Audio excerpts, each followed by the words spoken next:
This is Fred, Gustavo, and Paola here.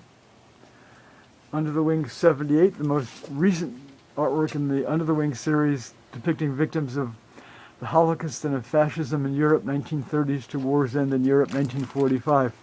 And this is the first work I've done in a country which I normally wouldn't have thought of in terms of the Holocaust, but I read about Spain and Generalissimo Franco, the kind of fascist dictator. He didn't agree to openly align with Hitler and Mussolini when they wanted him to, but he asked the German Third Reich government to send the Luftwaffe, the German Air Force, in, and they bombed a town.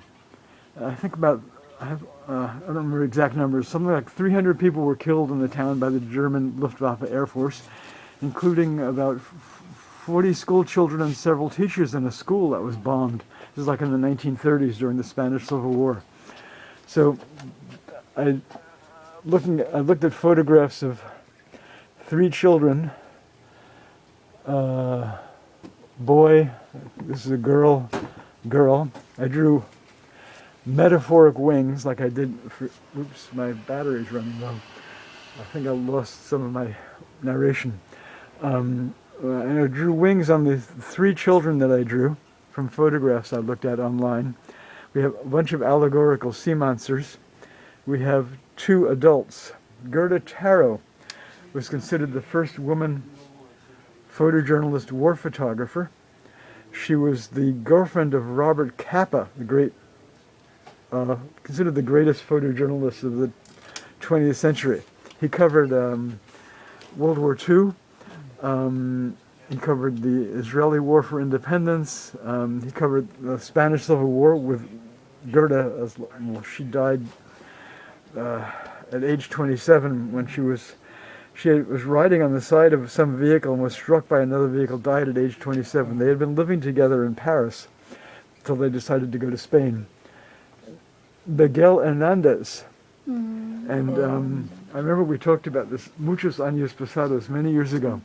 I first learned of Miguel Hernandez in a 33 RPM phonograph album I bought at a bookstore, record store near the University of Puerto Rico campus near San Juan, like Rio Piedras. Miguel Hernandez was the name of the album by Juan Manuel Serrat. Juan Manuel Serrat. Anyway, so that's Miguel Hernandez, who was an anti-fascist Spaniard. He was imprisoned in 3 different prisons in Spain, treated badly, died of typhus and diphtheria, like while being treated really, really poorly in prison.